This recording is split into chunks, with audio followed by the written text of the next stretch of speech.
Happy Friday. It is, isn't it? It is. The sun is out. It's lovely. About time. Yes.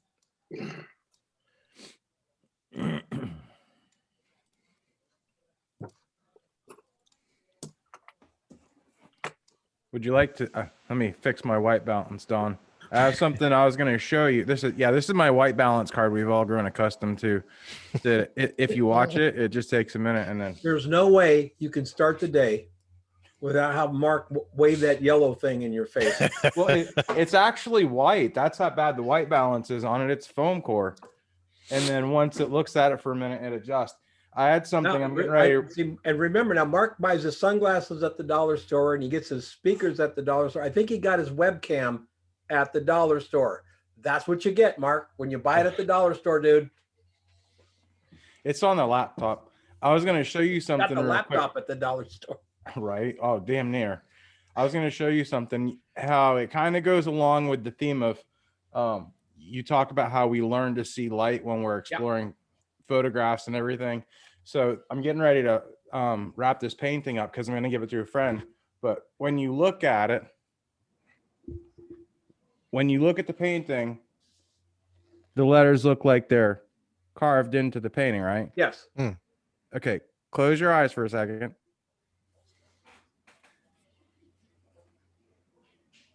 Let me get it so it's not wonky. Okay, now look at it. Now instead of being carved in, they look like they're bubbled out. Kinda. Still looks kind of carved into me, but it's the highlight on the highlight's not on the top. Yeah. So as we sort of think of our light coming down from the top. Yeah. Yeah. So it's like when you look at it that way, it's carved in, but then when you look at it that way, the highlight coming down can make it look like it's bubbled out. It's an airbrushed piece. Yeah. Very cool. Yeah, I've had a friend that's wanted it for years, and I'm tired of looking at it in the studio. It's her birthday today, so.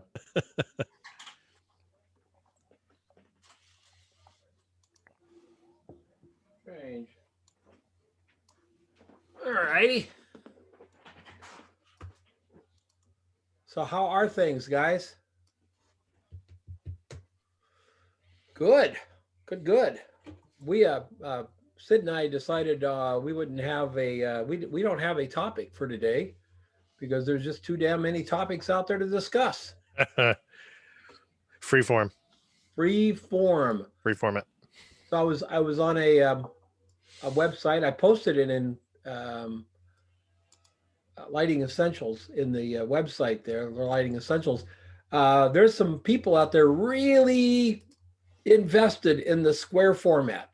So when I say invested in the square format, I mean they really, really like the square format, which is okay. I like the square. I'm not that committed to any particular thing, but they have a publication they put out, which is pretty neat. It's got a lot of really nice stuff. I got to thinking, they don't really have a native square format digital camera, do they? No, your closest is your 4x5. I think some of the older digital backs, I want to see that there was at least one of them that was a perfect square. 2 inch by I want to say inch and a half by inch and a half, something like that. Yeah, and I can't remember if it was Phase or I don't know who was doing it, but I know one of the backs for the Victor line. Yeah, I think you're right. And it was a long time ago. Yeah, and it was like a nice little 16.5 megapixel square sensor. Yep. Yeah, but no, there hasn't been. And I wonder why. I mean, I'm serious. I do. I wonder why. Why not a square? Because with a square format, you don't have to turn the camera. The cameras, that's why your twin lens cameras were square format. Yep. A twin lens. Can you imagine a twin lens format? Twin lens that was not square, so you had to turn the camera sideways to look through it. It's like to do a vertical.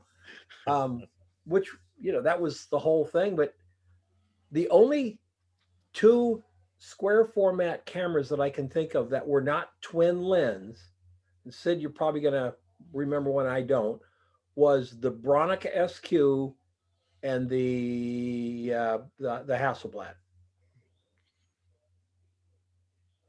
Yeah. I don't. Yeah, and Lee's shaking her head. Yes, too. Those are the only two native square format. I had a square format for my Mamiya Yep. back, and I had a square format back for my. Well, I had a square format back for my view camera, roll film. Okay. Yeah. Right. But and I you know it got me thinking. I was thinking about it quite a bit. Like, well, that's interesting. I wonder why. I wonder why that format has not caught on more with in the digital world. I don't. It must just be like a marketing thing. Like it must just. I don't know. Like just all the bodies are the way they are. So Yep. I would imagine it has to do with the fabrication of the chip. No one's making a square chip. No one's asking them to. And right. I was gonna say, I don't know that we would go back to if having something like that now, because my wife, when she's upstairs, she's got an 80s video station playing on the TV so she can listen to music, and I'm sitting there and I was joking with her like 5 minutes ago. I was joking about what's the matter with the screen. There's these black bars going down the side of the video because now it used to be standard or widescreen, and I think now that there's not a standard screen and it's all widescreen, and widescreen monitors and everything like that, I think it would be hard because everybody's used to 16:9 now to go to. You're absolutely right, but I would remind you that the #1 photo sharing site in the entire universe is square format. Mm-hmm. Interestingly enough, Is it square or 4x5? Instagram is square. Yeah, originally it was square, and then I think they gave you the option now where you can resize the images. But when I first joined, I had to take all my pictures and recrop them into square. Yep. Like by adding borders on the sides and stuff. Now put up verticals, but the thumbnail will always show as a square. Yep. Right. If you click on it, you can do vertical. You can do horizontals too, but it's always going to come out as a square. And I thought that's interesting because think of this. Think how many book companies offer square books. Mm-hmm. Fascinating, isn't it? Everybody from Blurb to Zeno or to all those, they all offer square books. So I'm getting in touch with my square side, Sid. Yeah. Yep. Now, if I just had a lens that I really wanted to use for my Hasselblad, I got a 50 and a 250. Nothing in the middle. Oh. So I'm either wide or narrow. It was 80. 80 is like a 50. 80 is the 50. Yeah. Yeah. I would love to. I would trade the 250 for an 80 in a heartbeat. I was instantly. Yeah. I don't think I've ever used it, but probably more than 10 or 15 frames ever. But the 50 I use as my normal. That's a 50 is a 35, basically. Oh, okay. So that. No, wait a minute. No, 50 is a 28. Because 24 millimeters is almost half a 50. So 50 to 24. So 80 would be that would be a 40 millimeter. So that would be the same as a 24. So yeah, about a 28. So I have a fixed 28 millimeter thing. I got to tell you guys, before I bought my Hasselblad back in the day, I just craved to make images with those two little ticks on the side. It was it was so vain and so it's those little details though. When I was in college, we used to steal the negative holders from the dark rooms, and then we would chisel, like we would take a file and we would file the inside of the negative carriers so that you would catch the refractions. So you would get these little things that would show, like, because the whole thing, and like back then, was like printing the whole image. Like you wanted to show off that you got everything in camera, in frame, and you didn't have to crop. So when you printed it, you would print the full image, but then you could see the black stuff around. Yeah, to show the negative carrier, like, and that was your thing. You would just file them down, and the school was always like, "Who keeps stealing all our negative files?" And everyone's like, "I don't know." And then they're hanging up prints, and you can see that. It was awesome. Yeah, and everybody had their own. It was really, really, I've got boxes of prints, and they all have that around them, and even the 2 1/4. And this, when I got my Hasselblad, after craving it for years, I think I used it for about a year and a half, 18 months, 2 years, and I sold it. I was like, I did not care much for the square image. It didn't seem to work for all the commercial work I was doing, which was my fault. Of course it works for commercial work. Right. Hundreds of thousands of photographers used it, but I really craved, I wanted to shoot a vertical and I wanted to shoot a horizontal. So I sold it and got the Mamiya system, the RBs. So the tanks. Yeah. You could throw those things off a building and armored personnel carriers. Yeah, those. Yeah. They weighed about the same too. At the end of the world, there's going to be cockroaches that survive and RB-67s. Yes, absolutely. Yeah. I just wanted that, but they didn't have those 2 little jagged things that the Hasselblad has in their film carrier. There's 2 little notches in their film carrier. So when you print the full negative all filed out, you get those 2 little notches there, and it says, they're gorgeous. It is. It's the signature of the camera. I'm shooting on a Hasselblad. Oh, I love it. I was actually thinking about Instagram last night, since you brought up Instagram, and I've been looking through, building a list, and I'm looking at websites and looking at some of the photography that's on these websites now and how atrocious the photography that they're passing off is. And it got me wondering how much of an influence you think Instagram is having on what the expected quality of photography is now for websites and stuff, because a lot of the images that I've looked at or websites I've looked at, their photography is just, horrible, but they've got it. It's almost looks somewhat professionally put together as far as the website design. Just because of like filters and stuff, right? Like people are just slathering just all kinds bad of composition stuff. And, stuff that we know because we know what to look for. If you don't know what you're looking for, there was one that had glasses of whatever beverage it was. There was like these glasses lined up, set on a thing like right in front of like a bush or something, and the labels are all wonky all over the place. They're not even like centered the same way. You couldn't read half the label. It made me cringe, but it's a banner on their website. They'll get there. Well, we were, I work with photographers one-on-one. Said I do these one-on-ones. I have a photographer in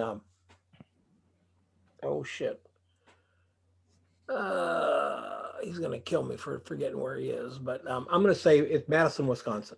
Okay, a place like that. Well, it wouldn't be Madison. No, it's not Madison because it's somewhere. Oh, it's not. It's Project 52. He's up in northern New York.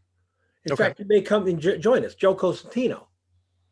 So the other day we're looking at Joe Cosentino and we're thinking about AdWords for him, Google Ads. So we Google ad agencies in what's the Albany, what's the other one? Rochester.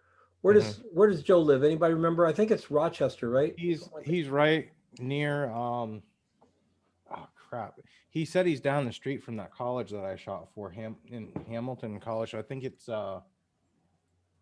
anyway, yeah.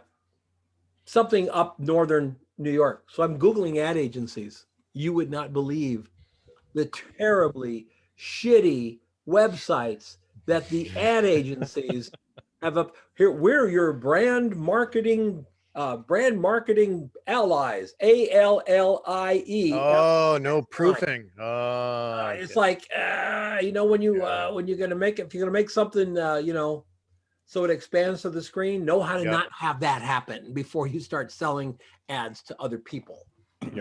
Just bizarre.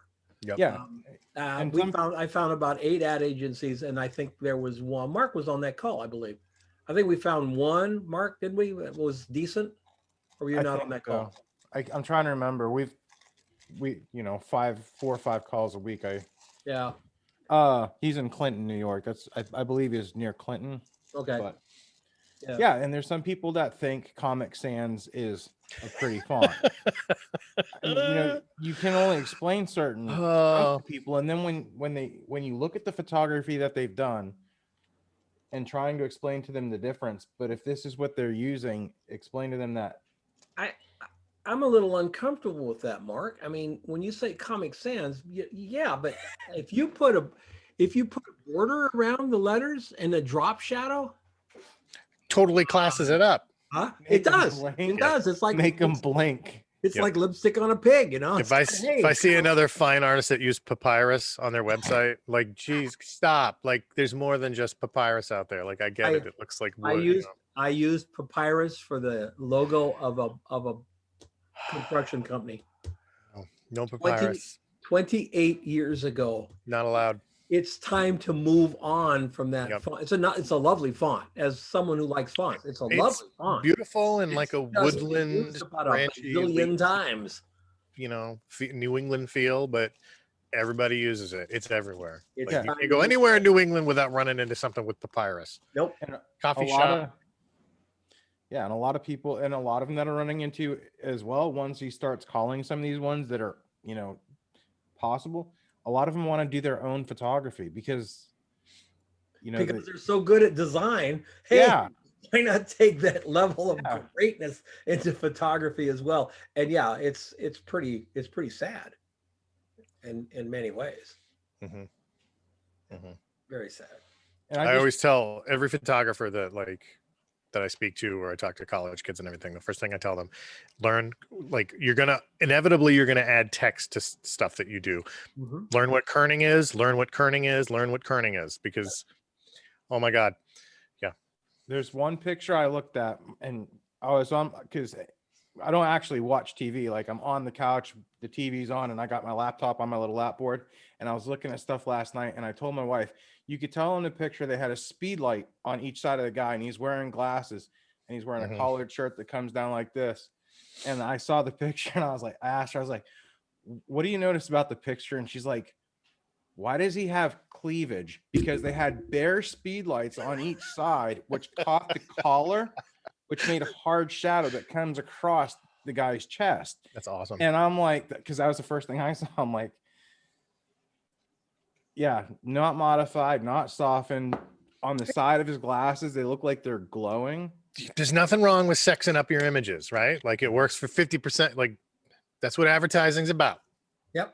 But that was my thought. I'm like, are we so driven with Instagram now, and people have gotten so used to seeing these influencers or whatever that are putting up, you know, crappy photos, that they're just getting to the point that the answer is yes. The answer is yes. I have gotten briefs. I've seen briefs. I know. In fact, we got Mike Eller's coming on here. He's a friend of mine from Phoenix here. I got to tell you, this whole sort of snapshot thing that started happening changed commercial photography, and clients started wanting the work to look like snapshots. That happened back in about, I want to say 95 to 2000. It was like, no, we want a more natural, you know, tilt the horizon kind of thing. And now we have clients asking for work that looks like Instagram. Hey, Mike Eller. Are you there, Mike? You're muted. Yes, I'm here. Hey, how are you?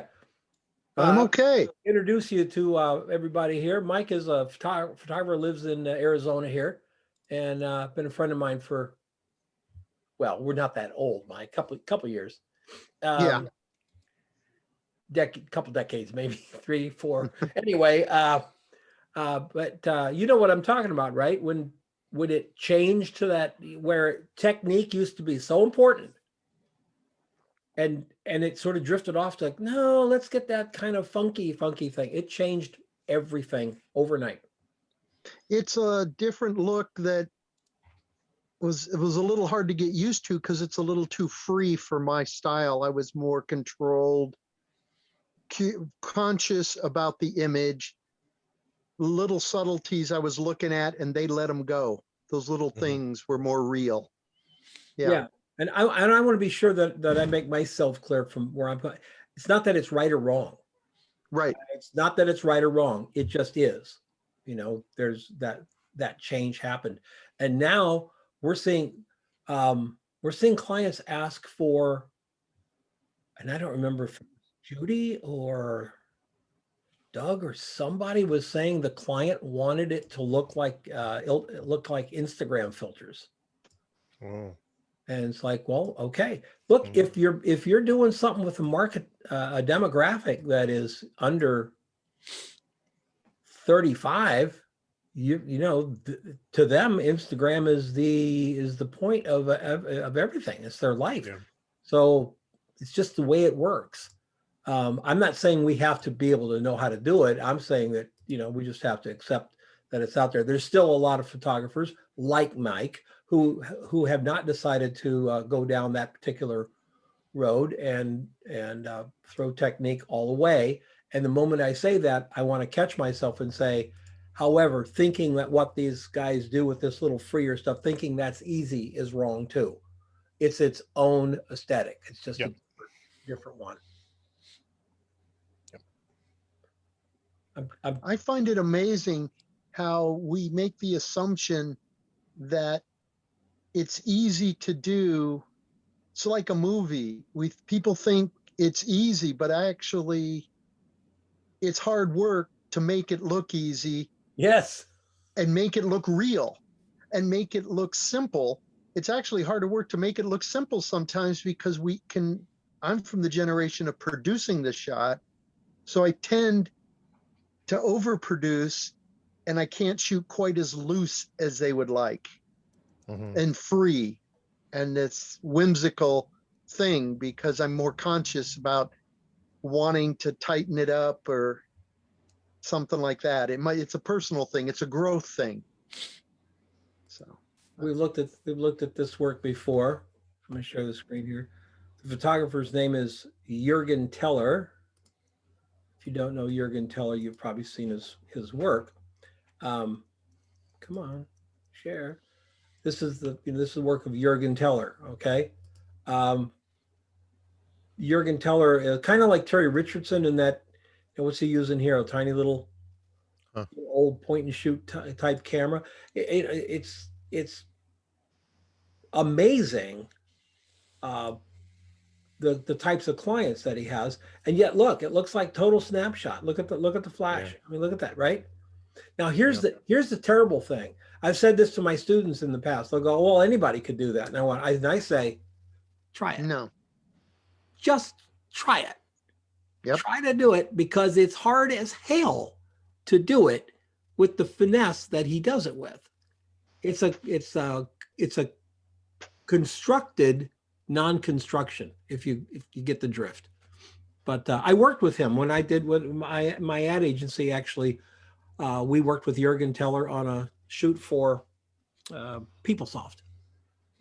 Really nice guy, great guy. In one day, he made $250,000 from PeopleSoft.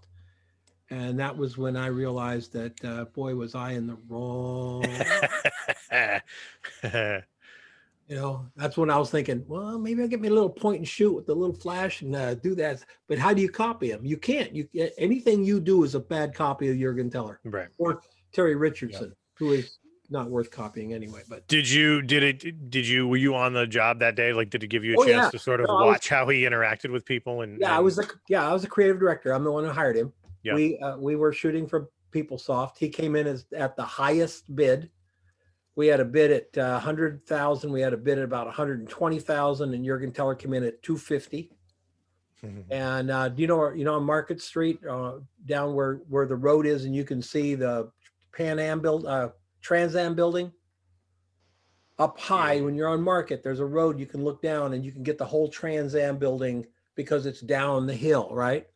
On the top of the hill, we had a guy with a briefcase, and he was standing still, and then we had people moving around him with a long exposure on a camera, so they were all blurred. Now this was pre-digital, so it was he was shooting on a I can't remember if it was a house of was it a square format? No, I don't think it was. Now that I think of it, I think he was shooting on a Fuji 680. Now that I remember seeing him and what he was doing. But no, he was remarkable. A nice guy.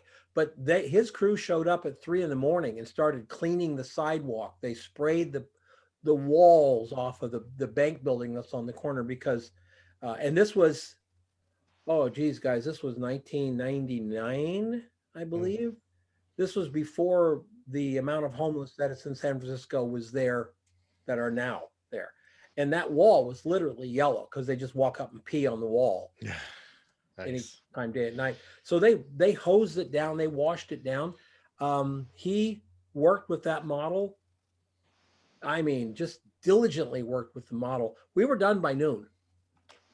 And he had contact sheets in the office the next morning. I think 40 or 50 contact sheets. Wow. And it was really great. I learned, even though I've already been a photographer for like 30 plus years, I learned a lot that day because I just like, boy, if you're making $250,000, part of it is, you got to have a name.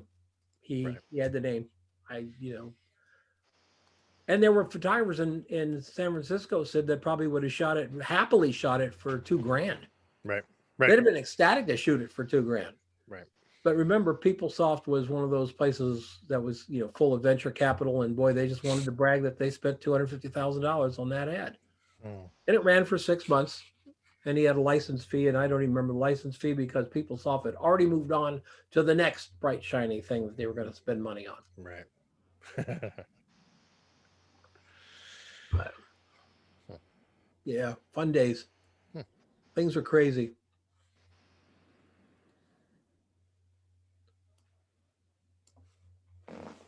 So who wants to share something? What are you all up to? Now, Mike and I are here in Phoenix. We are forcing ourselves to deal with the bad weather here. Terrible. It's just awful outside. You do not want to move to Arizona. No, it's miserable. We're running about 4 degrees and sleet. Just. It's going to be in the high 60s next week up here. So that's awesome. Spring is on its way. Fine. Yay. We didn't even have a winter. We're boxing up our winter clothes now to go back to the storeroom, and I'm going, I never even put them on. Oh well. Just a little over a week for time change. What's that? It's a little over a week for the time change. Not this Sunday, next Sunday. You're kidding already? Spring ahead. Yep. Oh my. Awesome. And Cincinnati changes from one day to another. I said no. The weather changes from one day to another. It's just that dramatic. It does. I'm gonna put this in the chat. This is the URL of the magazine I was telling you about, the square format things. Now it's arty. It's very arty. If you don't like art photography, it's probably not your place to go. Love art. But it's really nice. It's free. They have a whole bunch of past issues here. I'll tell you what, if you want to sit and look at photographs, there's a lot of, these are large issues, probably 12 or 18 photographers with 6 to 8 images each in here, and they're all square format. And that's the whole idea of it. So it's very cool. I like it. Some of the photography leaves me pretty cold, but some of it is pretty interesting. Yeah, it's a nice layout. Yeah, it's beautifully done. When you get into the magazine, you've got the magazine, and so you have a little who it is and what they're doing, and then you've got the images. Like I said, about 8 to 10. They're all film or digital? Huh? Are they all film or digital? Well, I'd bet anything that they're film. Some of them are new, some of them are older. I imagine that they don't care, even if you shot it on any camera. But if you cropped it to square, I think that would be within their purview. So they're really only looking at square stuff. But it's just nice to see a photography magazine, you know. Right? Yeah, it's Right. without ads for, gear. Yeah. No ads. Do they still make Lenswork? Is Lenswork still? Yeah. That is a gorgeous. I used to subscribe to that like 15 years ago, and that, oh my God, that's just the whole presentation was just gorgeous. The reproductions were gorgeous. It still is. Yeah. It's 4-color black and white. Yeah. It's a Which one? It's called Lenswork. And I think Brooks Jensen at the time was running it. I don't know if he's still there or what, but it's usually it's like a portfolio. Like he finds people that have portfolios or bodies of work, and then he issues this magazine, and it's like a 4-color process, and they're just gorgeous black and white reproductions. Yeah, here I want to put it up on the screen here. It's really there's few other magazines like it. Yeah, it's worth subscribing to the physical thing. It's such a gorgeous thing. I like what it says. Is it a magazine? Well, maybe, it depends on what you think of magazines. Very few ads. There's some ads, but very few ads. Really unbelievable printing. They really do look like photographic, as close to photographic prints as I've seen coming off of lithography. Yeah. So it's pretty cool. Yeah, definitely check that out. They're hard to find. If you have a Barnes and Noble, they may have an issue or two, or they'll order it for you, or you can just get it right here online. Yeah. Yeah, buy like a sample copy and just make sure it's something but it's really well done. And then usually there's interviews with the artists. And then the back was nice because David J used to contribute, and he would have like 2 pages of just like funny anecdote related to photography and stuff like that. But it's a really nice magazine. Yeah, absolutely. It's well worth it. Absolutely. Do you guys get creative, what's it called? Arts? What's it called? Not creative arts. Communication arts? CA? No. Yeah, we used to get. Do they still? That was like a. No, that was a long time ago. Bring home copies. Yeah, they Get copies from still do it. They still communication arts is still printing, and they have. We have those big thick catalogs.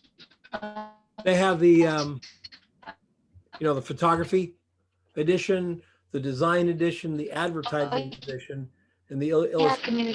We got the catalog. So they have all the editions and stuff. I've been buying the photography edition for, I don't know, 30 years now. So I do have the hard copies, and it's becoming an issue. Where am I going to stack these magazines? So I had to give like a bunch of them away. But this is a really, really good one too. When you get into the magazine, it's all about what we do, folks. Communication arts is pretty cool. And it's nice to get a really decent magazine in the mail. Mine comes packaged. I believe they come packaged. They're protected. So they're not like, they're more like books than they are magazines anyway. They're wrapped. Yeah, they used to be really thick. I remember they were really thick. Oh yeah. It's not like that. Yeah. Yeah. The one I miss, Sid, is Art Direction magazine. Remember that out of New York? Yeah. Oh, that was such a good magazine. It was, art directors, photographers, illustrators, everybody in the business in the magazine. And it was all about the production of commercial work. How to get it done and who was doing it and who was doing what. It was just terrific. So did you used to subscribe to that when you had your agency to see if you could find new talent? Or yes, I had, I started buying Art Direction magazine like when I wore short pants. So, I mean, it's like long time ago. I saw it at Flax art place here in Phoenix. And I think it's been closed for 20 years. So that one, Communication Arts, I had a subscription to that, but we moved it to the agency when the agency started.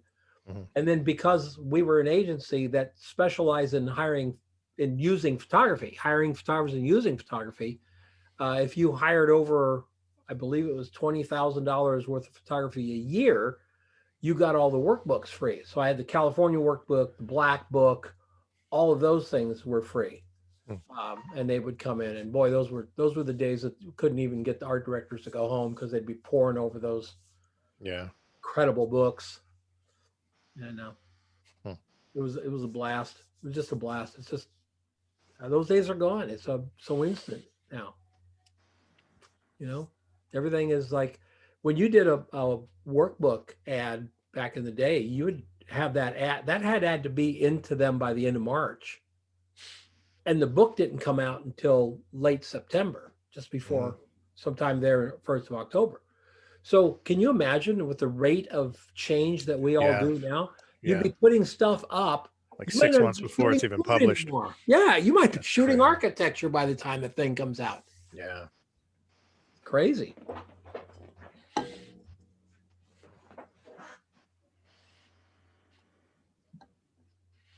I've been finding some of the workbooks on eBay for really cheap.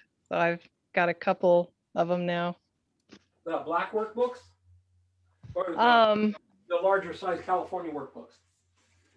It just says West and Midwest. That's it, the workbook. Workbook, yeah. This is the size of the workbook. Yeah, yeah. And you'd buy 2 pages in this thing. Mm-hmm. This would run you about the nostalgia so many memories. Oh my God. Look at that. Like $6,000-$7,000 in 1985 money, folks. So, this is the Creative Workbook 1989. Okay. Yep. And I dropped it the other day, and it's so heavy it actually broke. Your foot.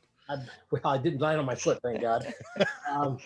But you'd buy a page or 2 in this thing, and then this would be sent out to art directors free. We got them free for 10 years with the agency. And if you were looking for somebody, this is what you do. You sit down with a cup of coffee or a soft drink, and you just go through it and see if you could find somebody to get your juices going and hire them to do a picture. Yep.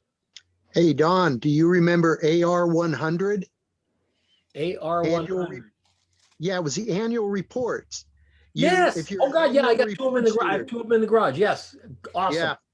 I bought pages in AR100 for several years because I was doing annual report shooting, and nobody does annual reports anymore. Oh. Just a few. Yeah, there's a handful, and they're all done online. So that was another one that was do you know how that was printed, by the way? Do you remember how beautiful the printing was? Oh, it was awesome. It was part of Black Book. It was a division of Black Book. 8 color press. Yeah. 8 color press in South Korea. There were not that many 8 color presses, but it was all printed. All that stuff was printed in South Korea. So the printing was just astounding, just literally astounding on that. Yeah, we got those too at the agency. We got that. We got, you remember the Arizona one? Oh yeah, I was in many of the Arizona ones. I was in 2 of them. That was right at the time. It was right at the time I was starting the agency. We were doing that. And so I was only in 2 of them, but I'm trying to see if I have one over there. I can pull it out and show it. No, it's probably in the other stack. But yeah, we did that. Everybody started doing it locally. There was in LA, there was a San Francisco, Dallas, Austin. Yep. Everybody was doing it. But that was also right at the beginning of the internet. So I can remember the day we had the party. I think it was at Marco's studio, I believe, when they first came out. I believe it was Marco. Everybody went over and we all, had wine and cheese and stuff, and it came out.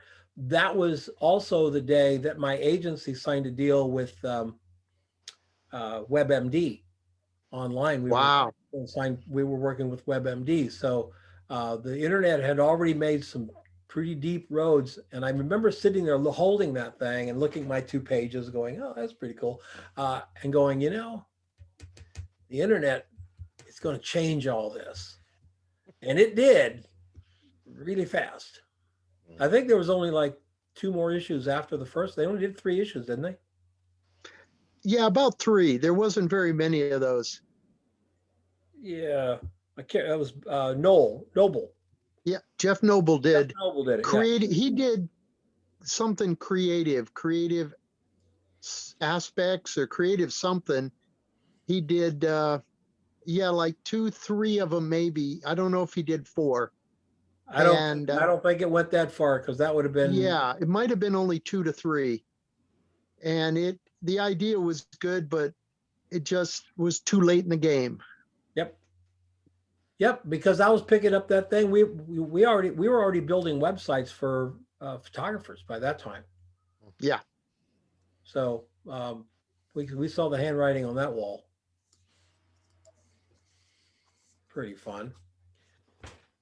I have been invited down to Stephanie's to visit her and Mark and go see Cochise Stronghold. You're gonna need those winter clothes after all. Yeah. So I was telling her, well, maybe I'll ride my motorcycle. And then she told me how cold it is. What was it last night? It was only 33 last night. 33. It was 25. Don don't ride no motorcycle when it's 33. You understand? No. No. Nothing. No, that's a little Thin skin. Yeah, put a thick coat on. So I've got I loaded my film holders last night. I'm gonna take my 4x5 down. Nice. See this Cochise Stronghold. I'm really jazzed about it. Yeah. So and maybe we'll just talk to Mark. Maybe I could save Chiricahwas for another time, and we could go up to Cochise twice because it's literally in your backyard, practically, right? Yeah, it is. But the Chiricahwas it's so different. It's another, you got to see it. Okay. Yeah, I've lived in Arizona my whole life, except for a couple of years when I lived in LA and stuff like that. And I've never been there. I've never been down south. When I get in my car in Phoenix, we go north because it's just a habit. You know, we go north where it's cooler, or we go north where the snow is, or we go north to go skiing, or we go north to go to Utah or Colorado or whatever. And going south is just, it just feels odd. So I'm really jazzed to come down. We're at 4,500 feet. So people don't realize the elevation down here. Yeah, it is. You don't do 115 degree days, right? No, 100 max. Mm-hmm. Yeah, see? Yeah.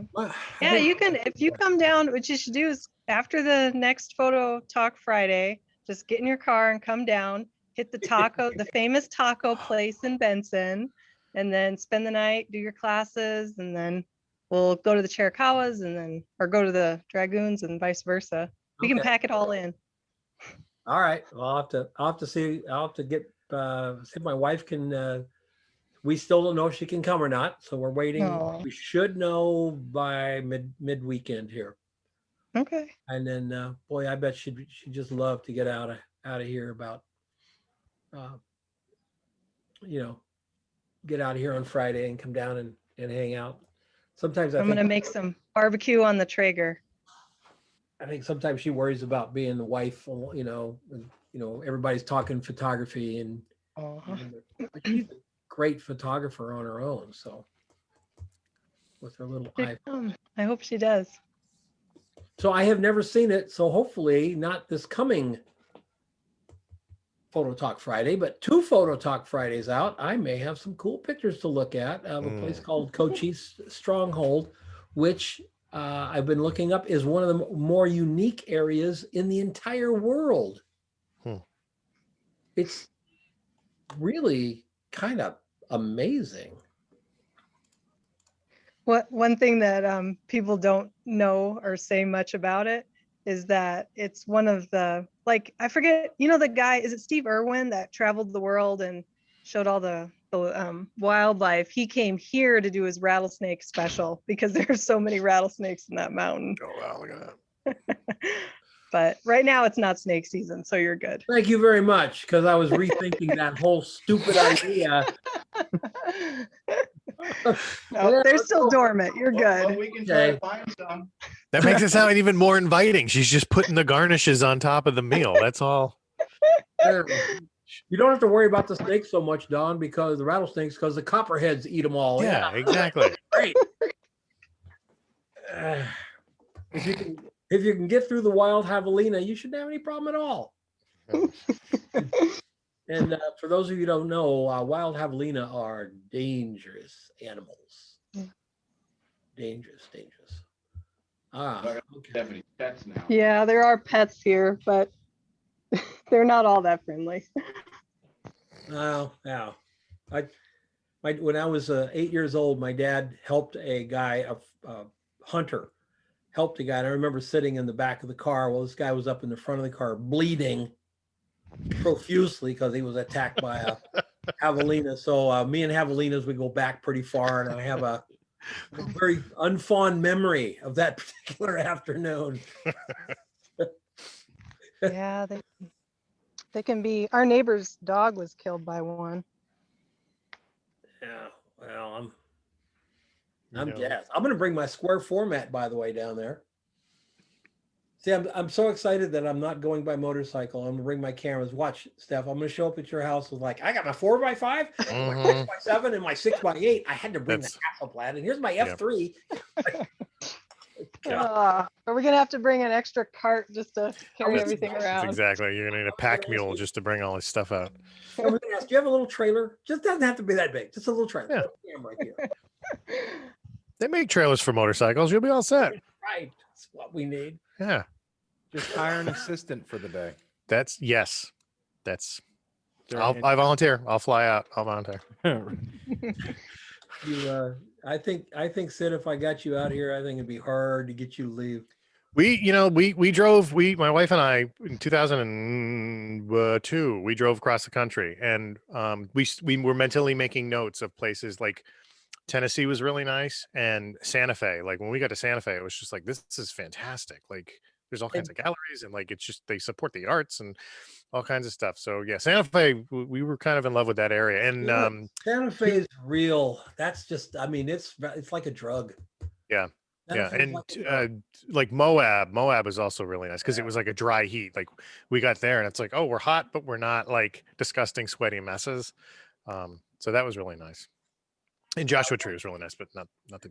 Guys, I'm still trying to put together a 3 or 4 day meetup. I have not given up hope for the beginning of the last week of September this year in Yellowstone, actually Cody, Wyoming.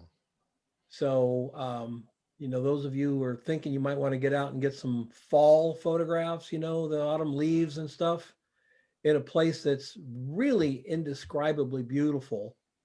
Cody, Wyoming sits at the east side of Yellowstone, and at the foot of it's called the Chief Joseph Highway. Mm-hmm. Which comes down off the Rockies down into Cody. And I don't think there's a more beautiful road. I've never been on a more beautiful road in my life. My whole focus right now is to go back. And as much as I loved Beartooth, going over the top of the mountains, that was the whole point of that ride. Chief Joseph Highway was better. It was actually better. It wasn't as spectacularly high, but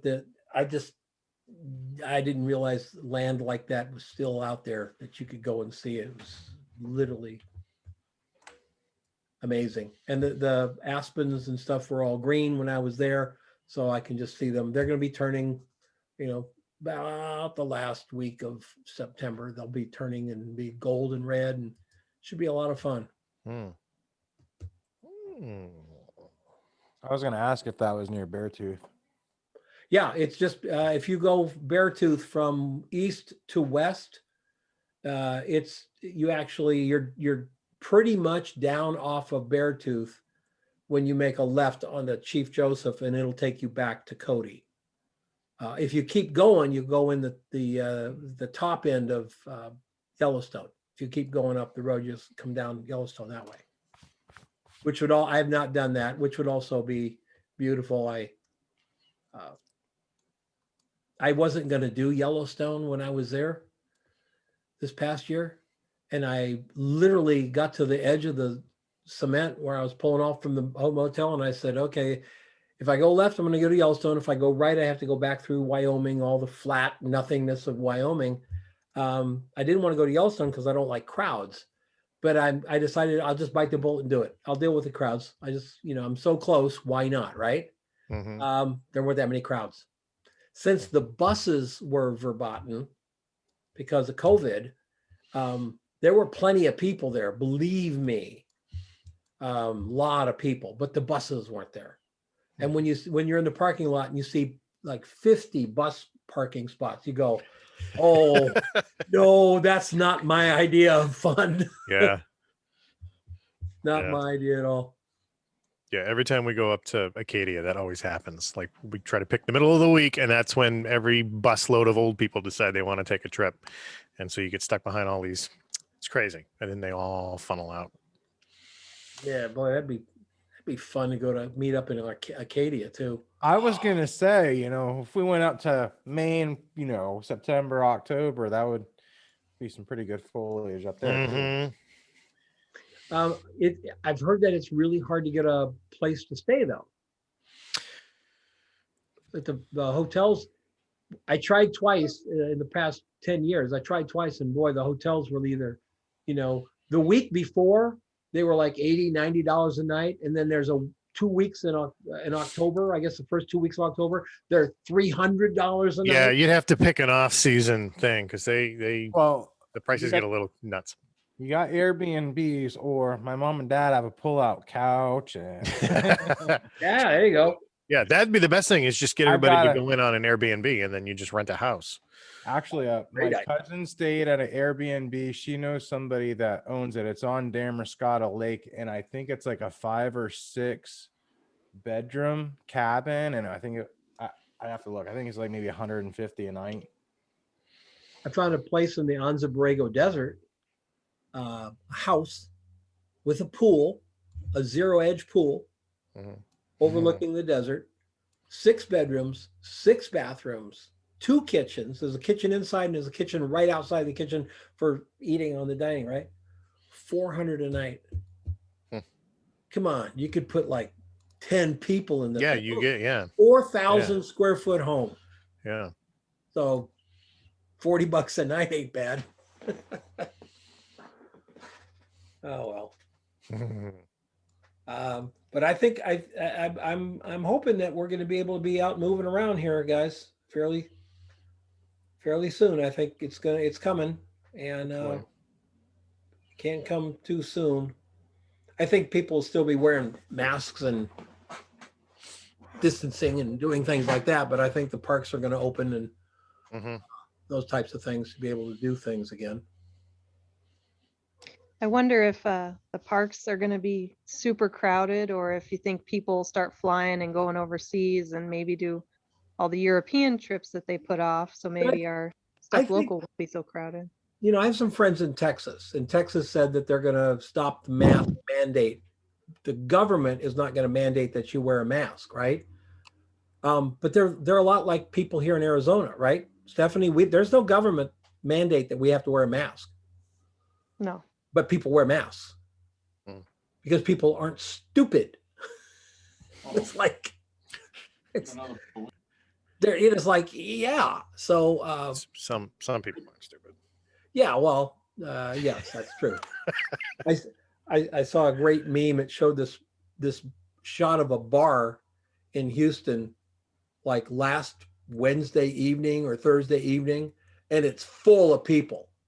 And it said, and no one's wearing a mask. It says, these are the people who, this is Texas without with a mask mandate. And the next was like 3, people like going screaming like this. And this is they removed the mask mandate. It's like everybody's screaming of it. Everybody's going to bars and stuff like that. But anyway, it's going to be interesting. I think we will open up. I think that the fact that I haven't gotten sick this year, not one time, tells me that this mask thing may, I know there's still no proof that it works. There's no proof that it doesn't work. You know, so seems to me I might be wearing a mask even next year come flu time. Yeah. I That always get the combination- flu. I always get the freaking crap when I'm down for a week and a half and stuff. Not this year. Yeah, that combination of everybody's washing their hands and sanitizing and Yeah. then staying away from each other and staying home. Yeah, I looked at this. It's in Damascotta Lake, which is up kind of towards Boothbay area. For 3 nights, it's a 2-bedroom, 7-bed. So you know you'd have separate beds. $735 for 3 nights. Mhm. That's Oh, for 3 nights? yeah, for 6 Oh, yeah. people. God, that's not bad. No. Maybe what we'll do, maybe we'll organize 3 of them. We'll have Mark run the one in Maine. Mark and Sid do Maine and Connecticut. I'll do Cody, and we'll get somebody like Lauren to do the Midwest somewhere.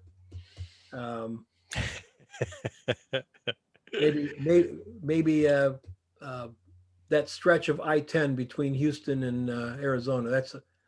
That's a photographic masterpiece. If you haven't been on that, anybody been on that road? Oh, well, I guess that joke is lost. Where was it at? It's about 600 miles of straight road with not a tree, canyon, In Texas? nothing. Yeah, Mhm. just I've been on that road. I used to drive it. I used to drive a truck. I've been across on there. yeah. This is back a long time ago with CB radios and stuff. We were on a convoy. I think there was 10 of us in tractor trailers, and we were going so fast. On the back of the cab, there's those little wings that keep the air. We were going so fast that it woke up the guy that was with me because they were vibrating. I think we were probably about 108 miles an hour. 10 tractor trailers going across that stretch. There's no curves. There's no traffic. There's no nothing. There's 4 lanes of asphalt, 2 going that way, 2 going this way, and everybody going as fast as they can to get out of that desolation. Which is I'll do the trip to southern Missouri. We're down in the Ozark Mountains. Oh, yeah. That'd be cool. And it doesn't matter. It doesn't matter. You understand Lee will be at all 3 because all she does is she is now currently driving around. She'll just show up at all 3 of them. Her and her sunglasses just kind of cruising through. Hey. Yeah, if Steve Irwin was alive, he'd be talking about Lee and her natural habitat. That's right. That's right. Let's check in with Anna out there in Portugal. Anna, how are things in Portugal today? I wonder if she's there, if she stepped away. She's taking pictures of flowers. Are you there, Anna? We're not getting any audio from you, Anna. Unfortunately.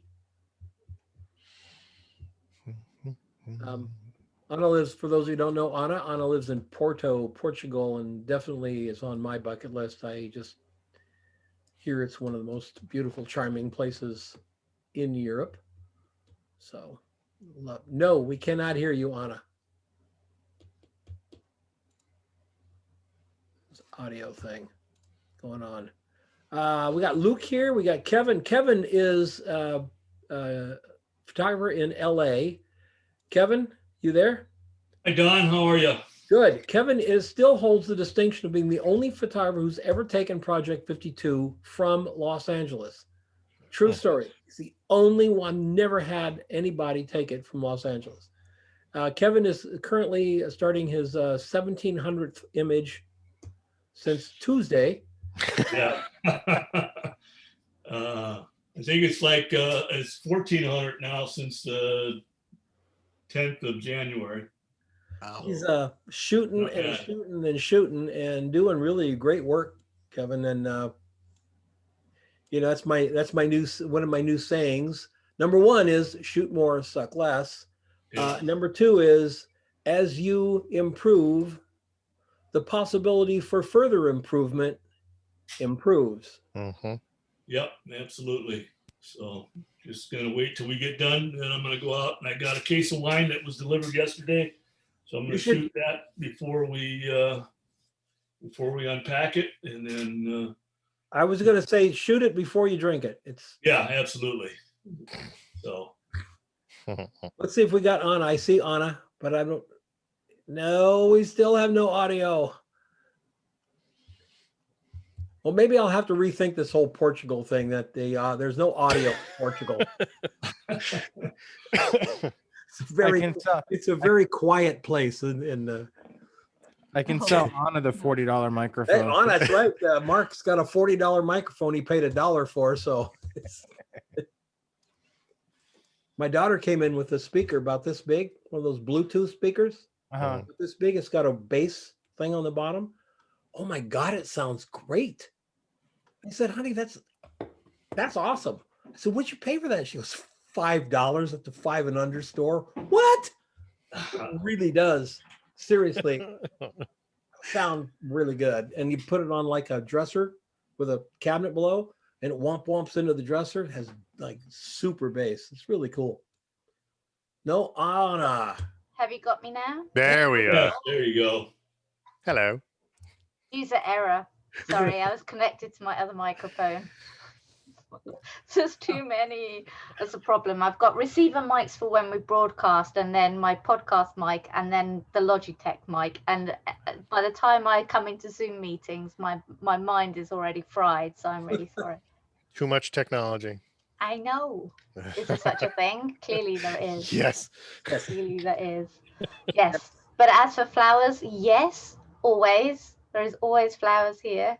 I love this stuff you've been doing on Instagram. I've been watching all your videos, and it's good stuff. Oh, bless you. Thank you. Yeah. Well, it's the one place I'm allowed to go in lockdown. So my florist, bless her, I walked in today, and not only had she got my order, because I have to order things like massively in advance so she can get them here in the country. So I'd been like, the end of last month, I'd asked for sunflowers. And she got them, but when she got them, they were like miniature, and I was like, okay, well, I'll have to take them because that's what we were working with, and I'd set everything up for that. And today she had managed to get hold of some anemones for me, which are like hen's teeth here. So I was very, very pleased. But alongside it, when I walked in, she'd actually got on the counter a whole bunch of flowers that she'd picked from her garden to give me as well, because nice. I'd supported her through COVID. So she's very appreciative of that, as I am of her, because obviously there is not many places that are open that we're allowed to go to in lockdown. Well, your ears may have been burning the other day. I was talking to a photographer who had the audacity to say to me, there's nothing to shoot. And I said, let me show you this Instagram. and he's like, oh, these are stunning. I said, yeah. And she shoots them every day because they're there. Don't tell me there's nothing to shoot. There's everything to shoot all the time. You just have to make the decision, right? Just shoot it. To shoot it. I mean, this may sound harsh, but anytime someone says, well, the reason I can't, and the reason, and then I can't come together, the reason I can't, and then they fill it in and I then say, is anyone else doing what you say you want to do? Yes. Then you don't have any reasons. You just have excuses.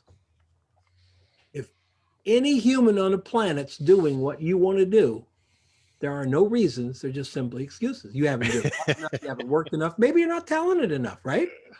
I mean, it's not everybody, not everybody has the same amount of talent. Maybe you haven't found out what you really are good at, but if somebody else can do it, you can too. Figure out how to make it happen. Well, at the moment, yeah, I'm very grateful. Although it's locked down here, I feel like I'm doing a whole lot to stand still. That's what it feels like at the moment, but that's okay. It's portfolio building time for me. I'm getting my fine art series together, collecting that.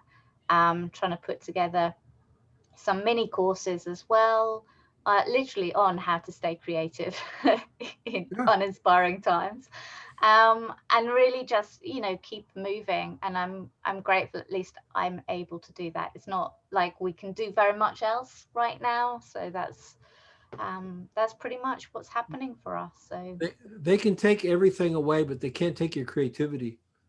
They can't. And it upsets me when I see people who have allowed the karma in the air, let the pandemic take your creative juices. Don't let it happen. Just say no. It's easy. It's it's easy to say, isn't it, to just stay creative and keep on top of it. But it's hard. I do understand. It's not all roses and butterflies, although, you know, in my house it probably is. I keep mentioning butterflies now because that's my new. I bought a whole load of butterflies and I'm ever so happy that they came in. So yeah. It's fascinating watching that video where you were like, and then you put the paper towels and you put them in water, and then you put the butterflies in the middle because you have to leave them there overnight so that they can get like malleable, so that you can pin it. Awesome. I was just like, oh my God, it's amazing. I'm gonna do a video on just that alone, because there's a whole load of things I got wrong, obviously, doing those, but I ordered a whole load of butterflies for photography and on Etsy, so you can get these beautiful little things that come to you, but because they're all for entomological purposes, they come and their wings are folded shut together, which obviously is great, but it doesn't always photograph like they're actually animals, so you have to kind of soften them and open them and style them. Yeah, that was a huge learning curve, but I was it's the little things, you know, when those Amazon packages come, you know, for some it's massive technology, for me it's butterflies. Butterfly stylist. That's something you can add to your website. It's amazing. So now they're in every image, whether or not they belong there or not, it doesn't matter. It's like pinning them in crazy. It's really, really great work. I gotta jump off of here in a second, but we were talking about the flowers, and I wanted to ask or at least say, Lauren's been doing a lot of shooting of flowers. Did you see the ones he did with the dark field lighting of the flowers? Yeah, beautiful stuff. It's really great stuff. It really is. I wanted to show you this real quick. This is what we were talking about. Those two little ticks right there earlier. Yeah, those are only Hasselblad. And so you can see that the negative holder has been filed out. So the edge of the image, just the regular gelatin part of the image is being able to come in. So you end up with your very own frame with those two little tick marks right there, which is sort of sticking your nose out at all the people who are shooting. But that's the part of the net, like that comes like that, right? Or only certain, maybe they don't. What's that? Like my back has those little notches, but I have seen people. All Hasselblads have the notches. Okay. All of them. Except not digital. I don't think they stuck them. Right. Yeah, all the Hasselblads have it. It has to do with the way the film mechanism. Yeah, and that little frame, like that, just that gorgeous little thin frame. Oh, it peaks at the corner. It's just, oh my God, I love it. That's the filing. That's the person who filed it out. I filed out my first one I filed out, I screwed it up. And the second one I filed out, it was like, okay, but I couldn't, you know, it was like uneven this way. So I actually hired a guy to do it. That's not just part of the back? Because mine have those, and I haven't done anything. Your film holder when you're in your enlarger. Right. But that like that border on that shot, that's Hasselblad. Yeah, that's Hasselblad. Yeah, you're talking about this little indentation here? Yeah. Yeah, that's Hasselblad. But showing it is because because if you don't file your negative holders, negative holder cuts that off. It's going to go right up to the edge. That's right. Yeah, fun. If you're not shooting film, again, I'm going to encourage you to just get a roll. Kevin, you got a film camera. I know you got a film camera. There's my man. Got portrait. Yeah, and I got the Mamiya 645. I'm gonna use this today when I'm shooting the wine. Cool. that was pretty good. Anna, I would love to see what Anna would do with a medium format camera, or even better, Anna, I would love to see you spend a week with a 4x5. I bet you would just. I would love that. And if anybody would like to donate me one, absolutely. Please feel free to send all donations to Portugal. Gratefully received. And I will give, like, I will work with it for at least a year before I give a review. I promise. You should look up. So there, I went to school with the guy that runs the Vermont Center of Photography, and it's a nonprofit. And over the last couple of years, they've expanded one whole section where it's all donated equipment. And he just posted the other day of their shop where they sell all the used stuff. And there was a wall of 4x5s, and it was studio cameras and view cameras and Toyo field cameras and stuff. If you were seriously looking and you contacted him, you know, basically it's a donation. So you could work out like I picked up the Mamiya 645DF with the digital back that I got 3 years ago. It was old technology and it was really used, but I got the whole kit with 2 lenses in the back and the body and everything for like $1,700, which is good for that. But he's got film. He sold me. I had all kinds of plastic cameras. I have an addiction where I have to buy plastic cameras and I stick them up on a shelf here. I got like 9 of them, and I think I paid like $18 for all of them. He was just like, it's just a donation, so make a donation and, you know, leave with goodwill. So if you're seriously looking for medium format, definitely check out Vermont Center of Photography. They have it's called Photo Thrift is what he calls the shop. But he's got all kinds of film, like people just donating film stuff. If you ever come to I need to find some new negative holders for my 4x5, because the ones I've got are shot and having trouble locating something. eBay. Check them. eBay's got them. eBay's got them. Stay with a 5. You're going to get them from Japan, probably. Yeah. And they're going to be twice as good as you expect to get. That would be good, because the ones I have, you go to take the card out, and then to expose the film, and then you put the card back in, and it's sliding underneath the film, and oh man, it's just so frustrating when you go to want to go develop it and you got throw the sheets away. When you load your film, Kevin, take a bunch of like that narrow gaffer's tape, the little narrow one. Take it, cut them into like little 1/2-inch strips, and put them right here so you can grab them. Put your film in, and put that little piece of tape over the edge of the film, and that'll keep your dark slide from picking your film up. Okay. Yep. Because it just won't do it. And Anna, and for any of you, if you ever come to the States, Anna, if you ever come, let me know, and I will ship you a 2 1/4 camera and lenses for you to use while you're here. Thank you. Firstly, the fact that this film, I mean, my eyes are popping out at the things that they've got is amazing. But because it's in the States, I couldn't get it here without it stopping in customs. And like we have that whole, they will unpack it, and then they will search on the internet to see how much it's worth, and then they will charge me. Is it impossible? No, it's even worse with gifts, because literally something gets. I've had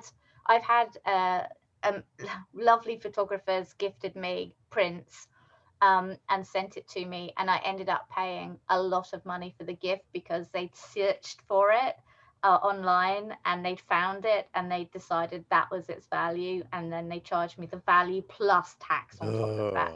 So for me, it's like it's just untangible. We got to figure out how to smuggle her some stuff. We'll bake a cake and push it all outside. Take it apart, right? Yeah, well, yeah, piece by piece. My dad was in the Korean War, and he picked up this. They called him a burp gun or a grease gun, and he took it apart piece by piece, and then over time he just mailed it piece by piece over to my mother, and then when he came back finally, he put it all together, and he had this illegal machine gun. It was great. My late doctor did the same thing with a Jeep. He mailed himself a whole Jeep. Well, How do you? What set if a you tire in an order envelope? stuff from eBay, Anna? Like camera. The same. If it's all, it has to be from an EU or Shanghai country. It cannot come now. It can't come from the UK either. So like all of the places that I used to get things from in the UK, I can't anymore because that stops. Like Brexit's meant that I am charged the customary. And so when you say Shanghai, what does that mean? It means anything that's within the EU boundaries that have the trade agreements within Europe. Singapore? So that means China can't. I can't do anything from China. This is why we haven't been able to work with certain lighting companies before, because they want to ship us from Australia, Singapore. It has to be within Europe. Otherwise, we just get levied with extortionate customs. Yeah, that's a shame. That's a real shame. Well, yeah, because it's meant that there's so many brands that we've been unable to work with. So yeah, it's. All right, so we'll just buy a giant box of butterflies, and then we'll just put it in the middle of the butterflies, and then we'll cover it. We'll just glue butterflies all over it. So when they pick it up, they're like, "This is a really heavy butterfly," and you're just like, "Butterflies." I saw that there are plans, and I'm very serious. If you know anybody with a 3D printer, there are plans online for a 4x5 camera that are free. It's a beautiful camera. It's utilitarian. You know, it's not like a toy or anything. It's utilitarian, but it works really well. We have actually been talking about a 3D printer for a long time. For surprisingly enough, Philippe's got his guitar pedals that he wants to start manufacturing, but also there are a number of different things that having a 3D printer for now is becoming very interesting prospect in doing. The only thing that's stopping me is the size of it right now. No space. No more space for another camera, sure. Space for like any more guitars, no, definitely no. A little 4x5 wooden pinhole, like your flower shots, like with like a lensless camera, they would be like, oh my god, like amazing. I've thought about even going, what's the project, the invisible, was it Impossible project. I've thought about that, and I looked at that for a long time, and the only reason why I didn't do that is because of aligning the image with my square, because obviously the square is where it is, and the parallax of it would make that like probably impossible to do. And at times, especially where the Instagram table, I'm hiding a lot of props to get the dimensions. So I put blue tack underneath flowers, or I prop things up at different levels to get the depth. If the parallax isn't lined up exactly right, it destroys the illusion, which is often like I'm struggling with a normal digital camera just to make sure that everything has kind of hidden. I wanted to share this with those of you who print, by the way. This is a paper that you can get at Amazon called Fenestra Art. I'm really, I have Moab. This is 1/3 the price of Moab. It's just as good. Beautiful, hard face matte paper. Anna, you could just take a spare lens cap, and I just drill a hole in the center with a Dremel, and then cover that little hole with a piece of tinfoil, and then just pop a pin through it, and you can make your own pinhole like lens for your DSLR. That way you could still kind of play around. And I like the idea of what you said. I like the idea of her doing a pinhole camera, because she can do that out of wood. Yeah, you could do it out of wood. The aperture is just a piece of copper with a tiny pinhole in it. Yeah. And then you could simply get a 6x4x5 back, that mounts on it. You could get that at a used camera store. That would be your roll film. Taking the four corners of the camera to a single point with a piece of like 4 strings, pulling it straight down, and your camera would be directly over the center of your set. So you wouldn't even have to look through the camera. you could do it all by math, all by geometry, and then see what happens with that. But that would really be fun too. Pinhole. Don's always going for his strings and his ropes, right? Right. If it's got a string involved, I'm the guy. Stringtography. That's interesting. Because I think in my head somewhere, I'm thinking that I've probably got a DIY pinhole camera made out of a sardine can somewhere. Yeah. Remember the old? I bet. Yeah. The oatmeal. Remember the oatmeal box? Yeah. Oh yeah. Put the piece of paper in the back of the oatmeal box, and that was something we did here. Yeah. Pinhole stuff. My wife, like she kind of she's into photography.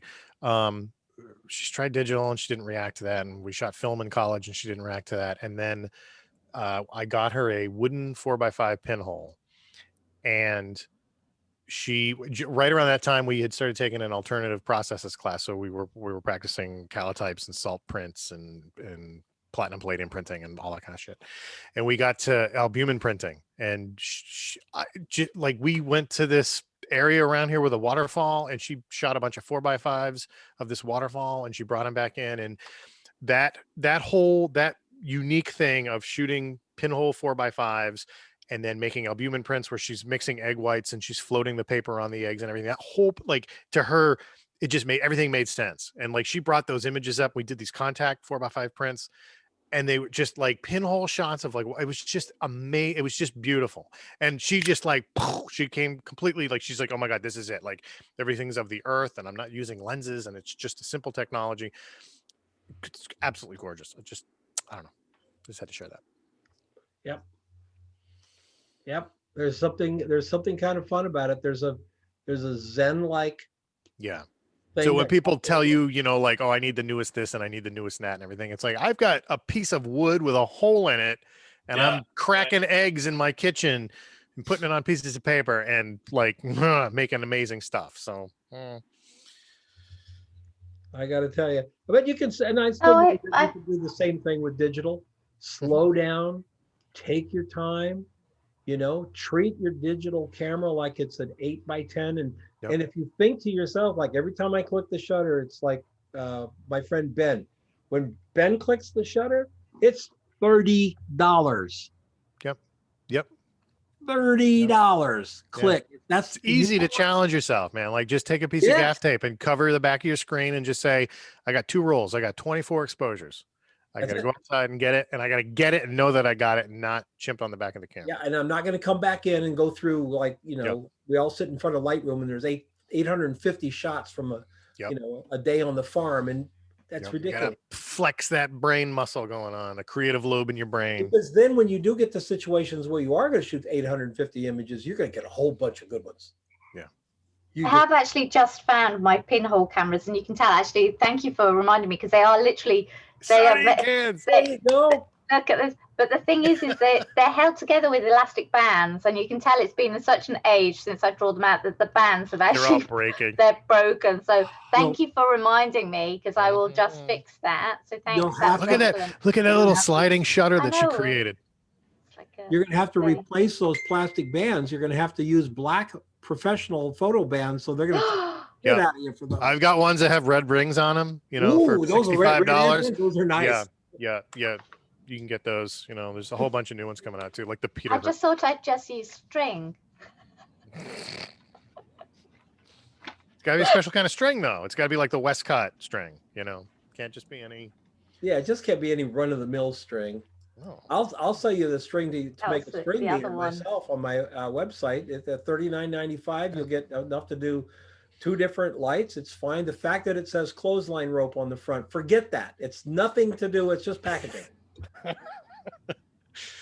I'm telling you, I'm surprised I haven't seen like the Whiz Wow line of photographic stuff. Come on, Don, get on it. Right? Yeah, totally. Tin can. Well, when I was doing the workshops, Pro Photo wanted to sponsor me, and I was like, how am I going to do my workshops? By, first I have to do like an hour, with Pro Photo, you're a pro, right? You got to be the salesman. Like, okay, well, I've done that. Now let's grab a shower curtain and stick it by that window. Anyway. Yep. All right, guys. Photo Talk Friday over. Had a great time. It was fun. No idea what we're going to talk about, and yet we found an hour and a half of time to do it, buddy. Awesome. That's good. All right. Next week, bring some prints. Bring some images to look at. Yeah. Everybody. All right. Okay. All right. Yeah. Good seeing you again, Don. Bye, Be safe, everybody. everybody. Have a good week. Bye. Thanks. Everybody. See you later. See you then. Bye.